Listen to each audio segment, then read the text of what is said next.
Michael. Hey, how's it going? Can you hear me? Hey, yes, I can. Can you hear Great me? news. Yes, I can. Ooh, right into recording. I figured all this out by myself. I was very proud. It just took a Perfect. Google That's search. So, dude, well, thank you for coming on. This is the yeah. fourth episode that we've had. Little intro, I guess. This is Michael Lobato, not like Lovato, as you mentioned, not like Demi, Yep. but we're with Lobato Dog Training, and the reason I found your account, was because I just kept seeing a bunch of very funny like dog meme videos. And so I reached out. But yeah, just wanted to kind of connect and hear a little bit more about your story. So I know you're based in Utah, started in 2006, is that right? Uh-huh. And so you have been, I know that you've expanded to kind of Nevada and Arizona as well. I was checking out your website before this. It was quite well put together. I'll give you kudos on that. Thank you. Thank you. Yeah. Yeah. So we're in southern Utah Okay. now. So it's just like kind of that we border Arizona, Nevada Yeah. area. Yeah. And so you started your first dog that you trained. I remember I was reading it was a deaf dog, was that right? Yep. And Boston Terrier. yeah, what was its name again? Crunk. Crunk. Like Yeah. getting crunk. Yep. His title name is Sir Gets Crunk a Lot. That was his title name. That's awesome. Which just makes me laugh because when anybody that's in that, like his group of dogs, that Right. pops up on their little like chart. And they just see it in there. That's hilarious. So Yeah. you still are like having him involved in the training and everything like today. No, so he's an old dog. Right. He's since passed, but yeah. Right. Right. I'm sorry to hear that. Yeah, so I know I was reading a little bit into what different services you offer and everything like that. Do you want to kind of talk a little? I like the Bob Ross method. I was reading that, Hmm. and then the farmer's market dog. Do you want to talk about those two different kind of concepts that you came up with? Yeah, so the goal for all of my training dogs is that I call it farmers market dog. So you should be able to go to a farmer's market and your dog should be well behaved Yeah. regardless. And I use that as an example because you have food, people, dogs. Right. Basically, if you're not going to do that, you can do anything. And the Bob Ross method is just the simplicity of things because Right. dog training gets overcomplicated. Right. Everybody overcomplicates it. Right. The whole thing with Bob Ross is he's never excited, he's never mad, Right. right in the middle. That's where you want to be. Okay. Yeah. So that So was what does like the journey look like to start doing dog training? Are there certain certifications you have to get, or what did that kind of look like for you? so it's different for everybody. Some people do get certifications. I'll just a heads up for anybody with the certifications.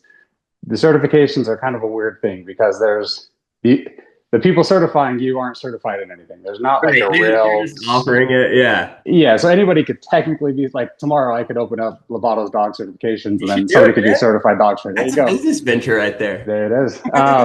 So I so as far as I have certifications, but I always tell folks if you want to see them, I'll show them to you. But they're pretty much kind of pointless and meaningless. I don't advertise them or anything like that. I get them just because to learn the idea to get the certification is I think the point is just kind of learning, but different methods. So some folks will go to schools. Sure. Some folks will mentor. So that's pretty much kind of what I did was just Yeah. like different mentorships, different Yeah. seminars.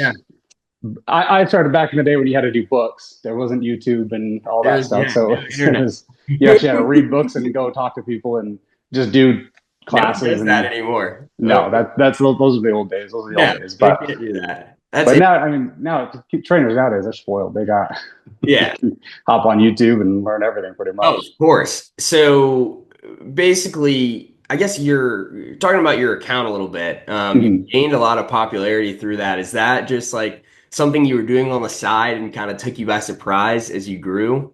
The memes. Yeah.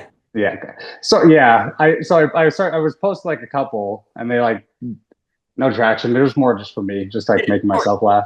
Yeah. And then a few of them just caught fire, and Yeah. then that kind of like spiraled, and then before you know it, they're just now. It's funny. I got somebody they messaged me. They said, "This is the best dog meme account I follow," and I'm like, Literally. I'm a dog trainer, not a Right. dog meme account. I'm like, should I be offended or should I be stoked about it? I know. I was talking to my friends, like, I'm starting the whole social media thing because I had gotten off of all social media after I graduated from college. I was like, all right, I need a break. But then I was like, nowadays you kind of have to have an Instagram or something. And I've had, different friends who are good at that kind of stuff. It's not my forte, but I was like, I can't pay anyone to run it. It's kind of fun to do it myself. And, just talking to them, they're like, you don't want your account to be a dog of the day account. And I was like, that's a good point because that's kind of what my thing's becoming. But I was like, there's nothing wrong with that either. Just grow it and it'll turn into something. right? Do you think that you've been able to like get clients from that account and like the growth of that? Yes and no. I think it's kind of expanded. I think a lot. It's funny because a lot of my clients, I always have to give a fair warning because I use it's still my like account. It's like the account I communicate with clients with. So I Right. always have to like I give a heads up. I'm like follow the account for no announcements. Ignore all the jokes. Right. Just focus on what you need to focus on. But yeah, I mean, anytime and it is kind of it's just kind of that weird thing like the vanity of the world where somebody goes to a page and they see an amount of followers, they almost give validity to that. Oh, this guy's got this many followers, Right. whatever. Right. Which whatever, true or not. But I think in that case it's helped. But as far as like gaining clients, other than like folks that will message me, because in my memes I always put all jokes aside, and I give I try and sneak dog training into the joke as much Of as I course. can.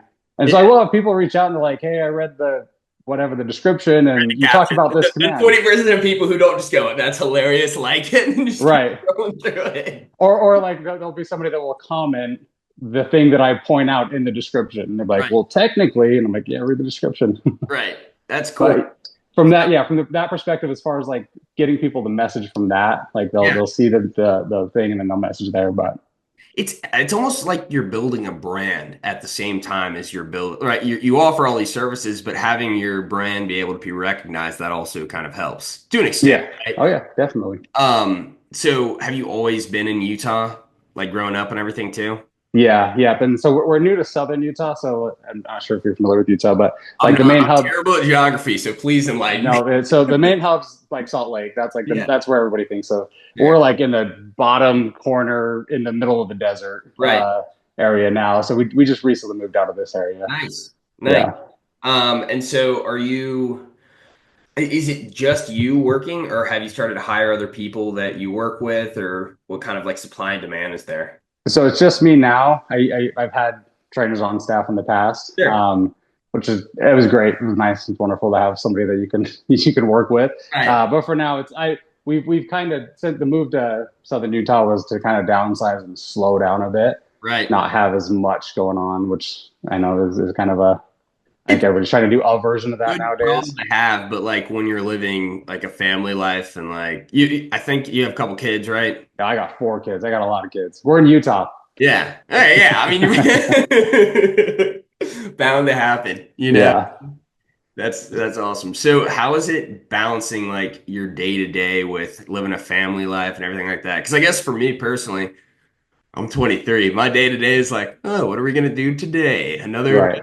versus like, obviously we're trying to build some stuff as we talk a little about the WAG work stuff and get clients, but that's not. It's a good thing that I don't have responsibility for other people now, right? But like Right. eventually, hopefully, fingers crossed, maybe like 10 years down the line that'll happen for me. But Yeah. how has that been kind of growing your own business and living the family life as well?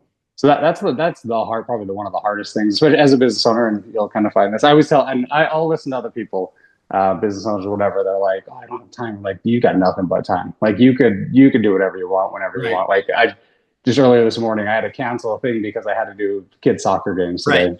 today. Now because that Soccer is goes over everything. It's yeah, that's so the like the work life balance. That's always a tedious thing, especially in dog training, especially the way that I do it because I do board and trains. So I'm never not working. Like right, there's never a moment that if in the middle of the night the dog that's in my care has diarrhea, right. I got to go address You that. gotta clean it. Can't talk the wife into cleaning it up. No, no. Uh, so like those kinds of things. Those are things that I think, especially when folks are looking at dog training or becoming dog, like they don't think Yeah, about that portion of things. yeah, And I know kind of what you guys are doing, like dogs in your care. right, Like when dogs in your, that's somebody's baby. That's a right. kid essentially, and so like you're responsible for anything that goes on there. So There's a little bit of added pressure and like I don't know. I was walking, got my first like gig in Raleigh, and I was walking a dog, and like I love to do it. I love dogs. It's awesome, but like I'm like, man, I really don't want anything to go wrong. And that's just a 45-minute walk or whatever. You're being with them all the time. I mean, there's definitely got to be a little bit of pressure there too. oh, it gets stressful because you get a dog again. You could freak accident, dog slips off the curb and cuts Yeah. their leg, and now you've got to explain, hey, Yeah. this is what happened today. The dog was playing. And I mean, I'm sure stuff like that happens, but I feel like people are typically pretty understanding like of that, they're sending you the dogs. There's no like malintention to, you want to train them. And so Oh yeah, yeah, yeah, yeah. stuff that's bound to happen, from time to time. But so you said you do board in, is that right? So yeah, board and train. So it's where the folks will send me their dogs. I train them. I keep them for like a month on average, generally speaking, and then I bring the dogs back, and then we do follow ups, all that kind of stuff at the back Right. after the training. Right. So it's a lifelong thing, right? Like if they want to. Yeah, so yeah, my training's forever. Like I tell folks, you pretty much have to like push me away, and I've had folks, especially like private clients, are like, all right, dude, we're done. Like You enough. can leave us alone now Right. because I'll just keep showing up. I'll Get just a keep little coming. attached to the dogs too, right? Oh yeah, that's the when people drop off, they're always like, this is the hardest day. I'm like, I have to do it on the back half. I've got to bring these I know, dogs back yeah. home. They've been my Especially when buddy they for a came in month. and now they're like good dogs, right? Right, right. Yeah, I'm giving you the best dog ever now. Yeah. So have you had a favorite dog that you've been taking care of? I'm sure, I mean, I'm sure you've had how many dogs, I guess, first you think you've kind of since 2006? I mean, that's what, 19 years or so. Yeah, I couldn't even tell you. I couldn't tell you. Thousands, right? Like, Oh yeah. I mean, between group classes and privates and board yeah, and trains. I mean, generally speaking, with board and trains, we'll have 4 to 5 at a time, right, and that's been for however long. And then, right. I couldn't tell you. I do have they're all my favorite dogs, but I do Oh, of have a course. couple that shine through that have been. Yeah, And if anybody's listening to this, any of my clients, if I have said that your dog is, that's the truth. yeah. Because I tell them like, if you think I'm saying this to everybody, no, really. If Of your course. dog is like an Literally. awesome dog, I will tell you. It's like the whole kids thing, right? Like parents are like, yeah, you love them all equally, right? Maybe not, Right, maybe right. you don't like them all equally at the same time, but Different situations, they shine differently. it is. Yeah. So for your board and training, do you do that out? Like, do you have a kind of a facility that you do that out, or Nope. So I do it at a home. yeah, So that's what makes my board, and it's a common thing. Certain trainers will do facilities, which are great. And that's sure. awesome if you can take the overhead and you want to deal with that. So one of the benefits that we have of doing them in home is the dogs are just living a normal life. Right, Like they're just when we're eating dinner, the dogs are training their place command. When we have guests over, they're actually practicing. So when they transfer back home, it's a little bit easier. sure, Um, so that's the benefit of having the dogs in home. definitely. Yeah, I mean that makes sense because then you get to keep kind of living your own life. Like right now, I'm doing like when I talked a little bit. I think I told you I withdrew from that master's program, and so like then I was like, all right, well, I need to start figuring out how to pay my rent. So like I went ahead and booked out my whole summer, like going all over place to place. Like I said, I'm 23, do not have a Mhm. wife or kids, so I can get away with that. But how is your family react? Do they enjoy seeing all the dogs and like having them in the house and spending time with them as well? Yeah, yeah. So my wife's a groomer. She's a dog groomer. Oh, yeah, yeah. She's third generation dog groomer. So we like dogs are sort of a thing. The problem I have with the kids is because they're around dogs. So you know, most kids when they see a dog, they're pumped. Right. They could care less. They're just like I That, see dogs all day long, and their leniency for dogs ill behavior is just so small. Like if a dog's slightly unbehaved, they're like, like get this thing away from me. What are we doing? what's going on? What are you doing, man? But I do feel bad. We kind of ruined dogs for our kids. Like most kids get stoked. Like my kid, they're just like, I don't care. I Like know it's a how's the dog. fourth generation groomers. You got to pass it on. Is your wife was it like a family business that passed on, or like they kind of did their own thing each? Yeah. So her mom and grandma started grooming in Elko, Nevada, which is even smaller, Yeah. tiny town.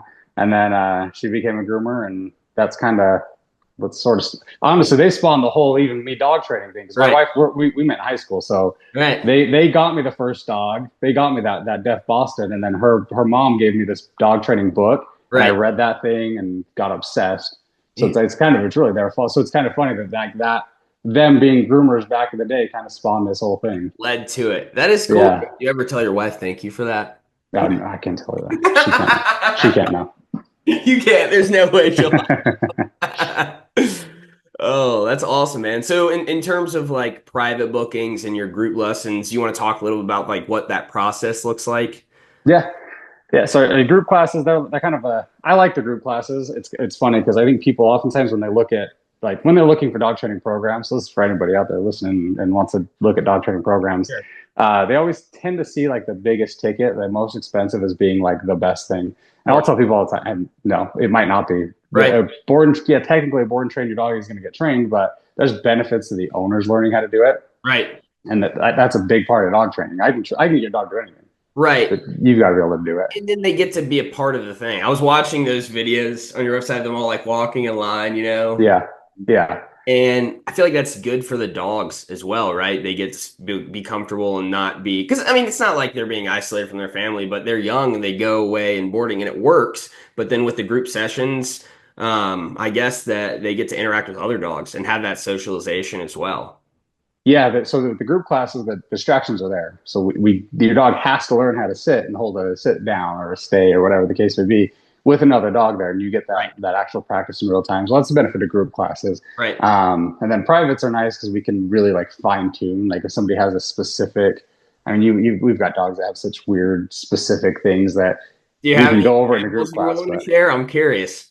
I can't even like we've had dogs that if the owner grabs a pan, like a pan out of Yeah. the dog just spazzes. Just And it's for no reason, they've had this dog since 8 weeks old, just hates pans. yeah. We've had dogs like afraid of garbage bags. We've Yeah. had, I mean, just you never know. And that's kind of a fun thing with dog training is trying to figure that out. Right. But like when somebody has that very specific thing, or like I just recently worked with a dog who would, these folks have a pool and their pool cover, the dog will just attack the button on the pool cover. And so we Yeah. had to like work specifically on that one button on this pool cover. How do you kind of develop a plan for that? Like, what does that look like? It's a lot of trial and error. Sure. It's but a lot of it is kind of getting the dogs a fundamental skill set, and the owners again. That's where the owners have to be involved in it too. Right.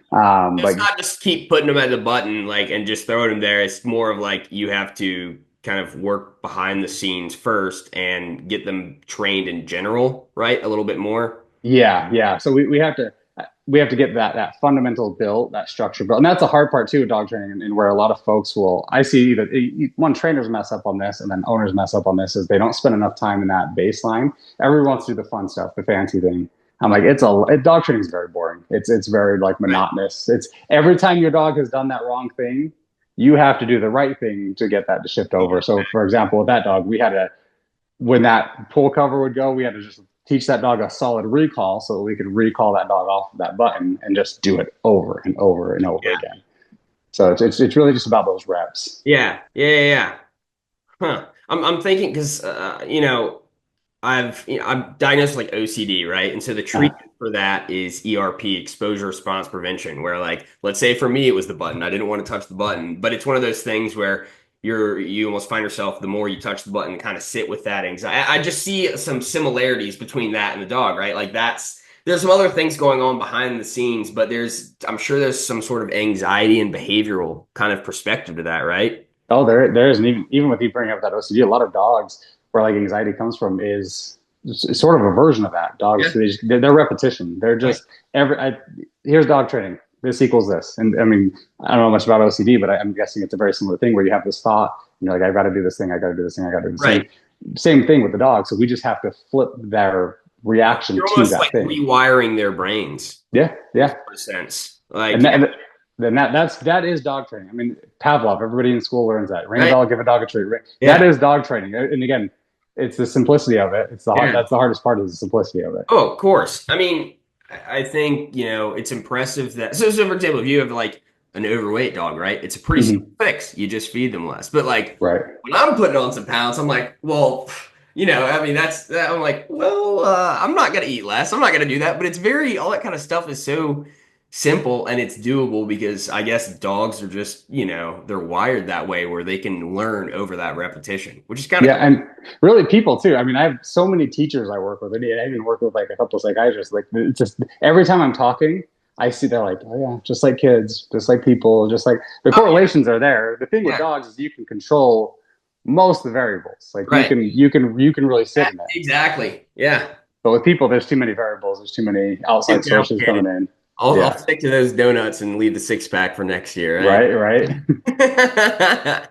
So you said you worked with psychiatrists before. Is that for like dog care and behavior and that kind of stuff? No, just people that will like hire, like they're just needing dog Oh, and like training. talking about it. Yeah, yeah, yeah. Yeah, and as we talk, especially teachers, like teachers, it's funny they click it immediately as Yeah. we're talking. They're like, "Oh yeah, that's the way I can." And I've even had some of them. They're like, "I implemented some of this with my students, and it worked." And I'm like, "It works." The correlation between kids and dogs is Yeah. very, very, very close. So each dog is, its own personality, it has its own different, distinct set of, characteristics that it displays. And, I know you mentioned there's a lot of trial and error, but have you found that there's general techniques? Like I know you had mentioned recall earlier. Like, is that a certain technique, or what are some specific things you find yourself using during these trainings? The biggest thing is, I keep writing out, but like that simplicity thing is huge. Right, Like the easier it is for the dog to understand, the more that they can actually follow through. right, And the problem you have with dog training, dogs are very simple. Owners are right, complicated. So the biggest thing is getting that movement, that motion, and then making that connection and staying consistent. That's the biggest thing. Is like your verbiage has to be consistent, your right. movements have to be consistent. And again, it's that. Oftentimes, the biggest thing with folks is say too much things. Like they're trying to teach a recall, and they're like, "Fluffy, come on, Fluffy, come on, come on, Yeah. Fluffy, get over here, Fluffy." And it's like, what word is Which Fluffy one is it? responding to? You're like, Pick which pitch, something. pitch of the voice too, right? If they're like, Fluffy, Yeah, come over here. But then like you're talking normally all the other times, it's like, what, yeah. That's the biggest. That's the hardest thing. Like half of my appointments, I'm telling people, I'm like, simple. No, don't say that. Too Yeah. many words. Yeah. So that's the biggest thing. Like that, I'll take away with doctor. And you get this too, where folks will be like, I call it the trainer's curse, which is anytime the trainer's around, the dogs are like flawless, Oh, of which course. is just as frustrating for the trainer as much as it is for the owner. Oh, of course. You're like, And bro, it's what's going on? What does this guy do different? yeah, they're like, Like, if you I walk in feed and my you. dog's great. And the big thing with that is the trainers are going to be very consistent. When I'm there, your dog's always I'm gonna hold them to a very high standard. Right. And where you have a lot of folks that they live with the dog. Like even I've got my dog now. He's Yeah. somewhere over there.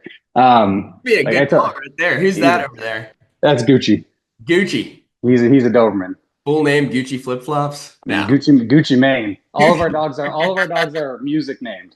That is awesome. So that's Gucci Mane. I was messing around. I'll have to send it to you, but have you heard by Gucci Mane? It's Mr. Wop before. Probably. The guy's going Probably his not connected. Atlanta Santa like album number Oh 3. yeah. But I made one. I was like, this is hilarious. Like, it's so funny to me. And I changed it to like my dog Cedric. It was like playing it, changed to it, and it was like Mr. Wag at the bottom. And I was like, that's good. Did That's you post that? Is that posted? it's up there. Gotta Is go. it It's just I is think it it's is like you said, if it made me laugh, I was texting buddies about that. Like I'd be doing like different little videos or funny stuff. And I'm like, dude, if I'm having a good time and I'm laughing, that's all that matters. And they're like, well, you laugh a lot, so you might want to be careful with that. that's good. But that's the whole like even like anything you're making like that kind of stuff, even like with like doing that edit and like half of my texts are me making like inside joke memes to other people. Of course, yeah. Like that's the fun part. So if Yeah. it's making you laugh, then why Dude, I not? saw your John Wick one. That is objectively a hilarious concept. How did you come up with that? Do you want to talk a little bit about I saw Yes, it I want to tell you about that like a one. movie? That bummed me out because that post I was like this is it. This Like is this is one's gonna terrible engagement. It got yeah. like no love. And here's the thing: I spent so much time making. I did like 4 edits on it, Oh yeah. like changing the song and doing Yeah. all this and that. It just bombed, but I don't care. I'm like, this is Yeah, you're funny. Like it's objectively funny. Like it's my brother-in-law, his name's John Boone. He actually makes our little hat logos and designs them, which is cool. But I've been talking to him about like, hey, I want to do this funny video or this, and he's like, oftentimes it's the one that you didn't really put much thought into, and you just post it. that's I. So I have my 3 biggest memes. The three Yeah. biggest ones that have done the best for me were ones that I had saved in my drafts for like a rainy day. Like if I couldn't come up with something that day, I'll just throw Right. those up there. And Yeah. those performed the best. They took me 2 seconds to come up with, and those are the ones that did the best. And it's Of course. so annoying. I And the think ones you spend the most now time on too. bomb. It just feels more like, I guess when you just are doing it for a quick laugh or something, and just people feel the authenticity. But then you're like, me personally, I texted you. I was like, the John Wick concept is awesome.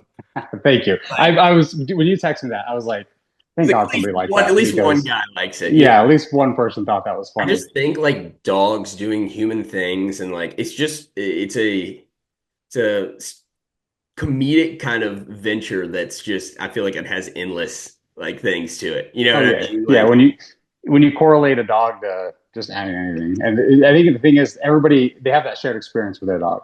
oh yeah, Everybody has that moment happen with them, or you know what I mean. Like, so like that's a big relatable thing. Is like if yeah, they go, yeah, my dog did that, or yeah, 100%. So going back to the dog training a little bit, I was. I lived in Winston-Salem for a little while, and for some reason, like the house I was living at had cable with like two channels, and yeah, I had Netflix and all that, whatever. But it was always on the guy. What's his name? Caesar, the dog walker. Caesar Milan.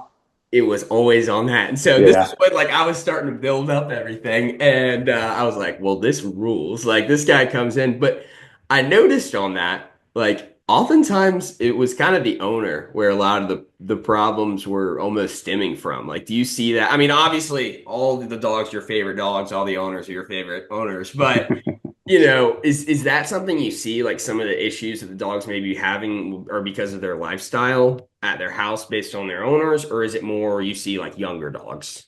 Oh And no, yeah, it's pretty much all owners. Like yeah, owners are the like I said, dogs are the owners are complicated. yeah, You have to fix the in-home thing is the biggest part, and that's where a lot of dog trainers struggle, and even people that want to train their dog struggles because it's kind of like hiring a personal trainer. You're like, oh, I hired this personal trainer. I'm supposed to be jacked. It's like, well, no, you got to do some work. You got to put some of the work in. And so the biggest thing is going in. Like my first visit is yeah, I'm like, I got to change you. right. We're not even focused on the dog. Our first like hour and a half is here's what you got to stop doing. Here's what you got to start doing. This, that, and the other. And I'll say this. I mean, I feel like just, on a call we've had and call today, you just seem like you have a great personality for it too. You're very easygoing. Because if someone came in was kind of being a jerk about like, well, why do you do this or why do you do that? Like, they're not going to want to work with you, right? Like, Oh, right, right. but And that happens.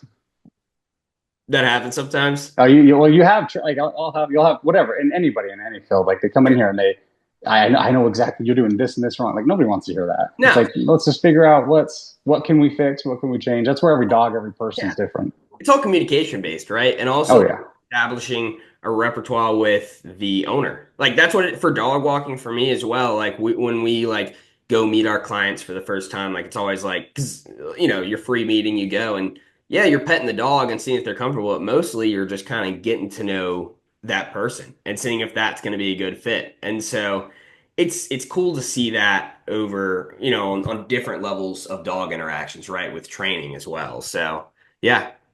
right. Yeah, yeah. It's that people that's the biggest part. The people thing's the biggest puzzle. Even with like again with your dog, and you're probably finding this too as you start walking more and more dogs, and you might walk that same dog again. Right. How that next time you do it, it's easier. Right. You and that dog have like this bond built, and then you and the client, and then that transition becomes easier because they trust you, and Exactly. like even just that little bit, that handoff of the owner to the dog now is so much easier. Exactly. And I think something I've noticed too in taking care of dogs, like for me, I can't necessarily come in with like the professional advice that you can of how they need to do things, but I think something that's important for me is that consistency, right? So Yeah, like whenever the new dog Hank like leaves, his things you take off the shot collar and you have to go, you're free now. And so it's fun. Like I get to go, you're free now. And then, walk, but just keeping that allows for like easy transitions, you know? right.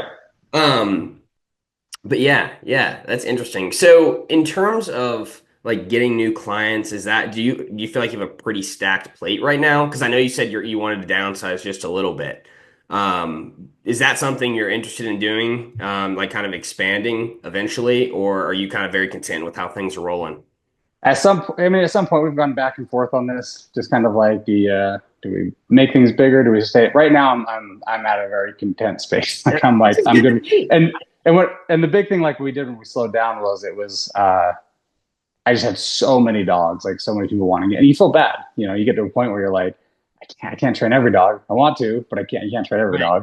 And that's where you work with other trainers and try and okay, That's go tricky. to this Is person. it hard working? Because I know you mentioned it was, you enjoyed working with those trainers, but is that hard? Like if you have your own style that you approach versus they have theirs, their mentors might have taught them stuff a little bit differently. Is that hard to navigate? Oh yeah, that is the hardest part. Is like when somebody wants a recommendation. So especially since we moved from our last area, now we've got people like, oh, who should I go to now? And I'm Right. like, I don't know. Yeah. It's hard because you at some you do want them to go to somebody else, and you try and Yeah. suss people out, but you're like not sure. And maybe I don't know if this is like an OCD thing that you might deal with. Like Yeah. there's a little bit of a control thing there too, where I'm like, Sure. I don't have control of the situation, so it's hard to recommend it. But I it's mean, you can only do so much, right? You can't replicate yourself. Five. right, right. But there's so many good trainers out there. That's the other thing. Like that, there's so many good trainers, and Right. it's nice to be able to, when you find like somebody good, you're like, okay, yeah, I can easily recommend this person, like Yeah, happily recommend them out. But that is, yeah. I mean, there's definitely so much more research and skill. Let's see. Oh, it said running. Oh, we're good. We got 10 minutes. There's so much research and skill into what you do versus like for me, I'm doing pet care and I'm dog walking and I'm house sitting. And a lot of that's about, making sure the house is clean and leaving it empty. But the whole idea behind WagWorks, as we mentioned, is creating some sort of standard for like Mhm. people to get certified. And I'd just be curious if that's something that, you'd ever consider, like some sort of, Lobato dog training certification where they're following like your process step by step. That could be something cool and a way to expand because you're right with the OCD, sure, there's the control aspect. Like, I mean, same thing is if I want to open a Wagworks in Idaho or you want to open, Lovato Dog Training North Carolina, wherever, it won't ever be something that you can totally like control. But if you can teach and kind of share that knowledge, I don't know. That's just some cool Oh yeah. thought, you know? Then that's actually good because that's the hard, like that's the, especially with dogs in your care, like that's another thing with dog training, like with what I do too with the board and trains. The training's like the smallest aspect of it. Right. It's the animal husbandry is like the biggest thing, the cleanliness. It's the and that's the hard part because all the folks that they like for boarding, who do Right. I board my dogs with? I'm like, I am so hyper specific of where I would trust anybody. Oh It's yeah. like you got to see the yard, you got to see how clean are they? Are they changing dishes out? Are they constantly Right. sanitizing? Because half of my day is that kennel tech stuff, that cleaning the kennels, all that stuff. And Yeah. yeah, that is the thing because that information is not out there. I don't It know what it is. really isn't. That's kind Nobody's of the niche that we've found ourselves in right now. yeah. You know? And that's a good niche to be in because you can corner that area because there's nobody's giving that information. And whether it's they want to like keep their business thing a secret or whatever the Yeah. case may be, but it's like share that information so that everybody can. Why What not? does it hurt? Again, you can't watch every dog, you can't walk every dog. I can't train every dog. That's a great point. Like there's so many. I was meeting with a friend who owns dog business in the area last night for drink, and we're talking about it. And there's sure like different sitters and different areas that they may cover. Yeah, But what I've realized is there are so many dogs. yeah, Like it's not like you have to necessarily like I'm like, oh, I need to defeat this business or I need to do that. Like there are so many different niches, right? oh Of yeah, so many different, like a lot of my clients come from people that my dad works with or from like a workout group that I go to. And like that's what I'll probably start doing that same. It's called F3. It's a workout group for guys in the morning. Probably start doing that in Raleigh. Not only is it good to work out and exercise, but like that you establish like care and you establish trust. And that's, I think, the most important thing. And yeah, like, that's why I think that sort of certification model, especially for dog training too, works because when if it's something that you're interested in, you created that standard because uh-huh. we can't control things in other states. And also, like, I wouldn't want to have something in Idaho where it's dependent on, like, it should be people who live there, and Right, right, know the area and make it a community thing, you know? right. Yeah, I'm glad just that community thing is huge too. That's another big thing as well. Like Oh, that yeah. community portion of it is a big thing that I think a lot of folks miss in any like business aspect or Yeah. especially with dogs because Yeah. that's again that becomes a family and the more they can connect with It people. really does. Like, I mean, I was looking apparently like being a vet is like the hottest job right now in 2025 just because there are so many like dogs and Oh, people. like the highest in demand. Yeah, yeah. Like Okay, very I mean, I was an Instagram post, so who knows if it's true. But that's true. the idea of the shift of people who are what am I? I'm Gen Z, I guess on the tail end of Gen Z into I guess millennial like that age, people are having kids later and later. Instead, they're like, I'll get a dog. And I'll, it's I'll that, you on know? that like yeah when I first started dog training like it was family dogs. That was it was like the back then like your ideal client was like empty nester or the older family kids 10, 12. Now like half of my clients are like you 20 somethings with a They're dog like, and yeah. but it's kind of and in that world too that it's changed because back in when I started like people didn't do things with their dogs like they do now. Right. And it's funny you brought up Caesar Milan because he in the dog training world he gets a lot of grief, like a lot of people give him grief. But he, I tell every dog trainer, I'm like, thank him because without him, like this dog training thing is not Wouldn't have been a as big thing. as it is. Yeah. Back in the day, you only trained a dog if you were training for a task, like Yeah. you're doing sport with it, or you're dealing with like Right. protection or military Right. police dog. And nowadays, like people get a dog and they think I'm going to train the dog. They Yeah. get a dog and they think I'm going to get a dog walker. They get a Right. dog. I'm going to. That was back in the day. Like It didn't it was exist. not that. When Yeah. do you think that Caesar Milan was almost that shift into that, or what? I guess throughout your career, where did you see the shift actually occurring from the whole This thing? Caesar Milan. He was Really? again, and whatever you say about his training style, whatever. Sure. When he came out, the amount of phone calls, like we would get, and back in the, like when I first started training, you get like trained 4 dogs a year. Like it was Yeah. not common. Like you Right. would get a dog. Like when I first started training, it was like pit bulls. That was all I trained because somebody's they had this crazy dog. Right. He like made it a normality to call a dog trainer Yeah. and get your dog trained. Like before it became a problem. That was he was the biggest shift. I will say. Like Yeah. again, whatever you think about him, that Hey, he was one shout of him the biggest out. shifts. He walked Yeah. so we could run or something like that, right? I mean, really, really, yeah. That is very cool. It's a huge culture thing now. It's all and also like, I should be doing a better job of keeping up with news and current events, but if I can just go on Instagram Reels and see dogs on my feed, that's a pretty good Why life. not? There you go. You That's the way to know? do it. Yeah. Amen. I know I don't have the Zoom Plus or whatever it is subscribed, so we have a set time. So we have about 3 minutes or so left, but any kind of final thoughts you wanted to kind of end on in terms of like where you see your company going, or also like is there a potential of, I don't know if you can talk about it, but like monetizing the Instagram, that sort of thing, Yeah. This, working with sponsorships, that kind of stuff. yeah. I've got a couple companies that have reached out for that kind of stuff. We'll Yeah. see. We'll see. Yeah. I'm gonna be a little specific, particular about who I work with, especially Sure. when you have like, I'm like, it's like a brand sponsoring a brand kind of weird Right. thing. But we'll kind of see. I'll just keep posting that. But on that note, where do you get one of them slick hats? Is there a spot to get one of them There hats? is. There is. Go to wagworksnc.com. All right. I'm gonna order me one. Check it out. Yeah, we And got 6 different colors. I took out a small loan actually to get our first. We're doing like a brand kind of raising brand awareness. So maybe we'll pivot into some shirts. there Luckily I you have a go. partner where uh, he's got to prove everything that I purchase on there. So Okay. Good. That's good. That's good. be in line. He does, man.